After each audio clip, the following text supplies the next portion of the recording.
దేశీయ stock market కి రోజు బుధవారం శుభారంభం లభించింది. ఇటీవలి వరుస నష్టాలకు బ్రేక్ పడింది. 3 ప్రధాన సూచీలు గ్రీన్ కలర్ లో, ఒక్క ఇండెక్స్ మాత్రమే రెడ్ కలర్ తో ఓపెన్ అయింది. అది కూడా స్వల్పంగా 12 పాయింట్లు మాత్రమే మైనస్ లో ఉంది. దీనికి సంబంధించిన మరిన్ని వివరాలను ఈ వీడియోలో చూద్దాం. సెన్సెక్స్ భారీగానే 177 పాయింట్లకు పైగా పెరిగి 84,857.60 వద్ద మొదలైంది. నిఫ్టీ 42 పాయింట్లకు పైగా ప్లస్ అయ్యి 25,902.40తో లాంచ్ అయింది.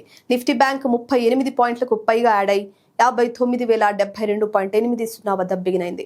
నిఫ్టీ మిడ్ క్యాప్ మాత్రమే 12 పాయింట్లు వెనుకబడి 59,698.80తో ట్రేడింగ్ కి శ్రీకారం చుట్టింది.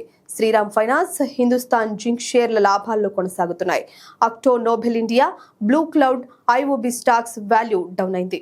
రూపాయి విలువ మరో 4 పైసలు పతనమైంది. నిన్న మంగళవారం 91.03 వద్ద క్లోజ్ అవగా ప్రస్తుతం 91.07 వద్ద ఉంది.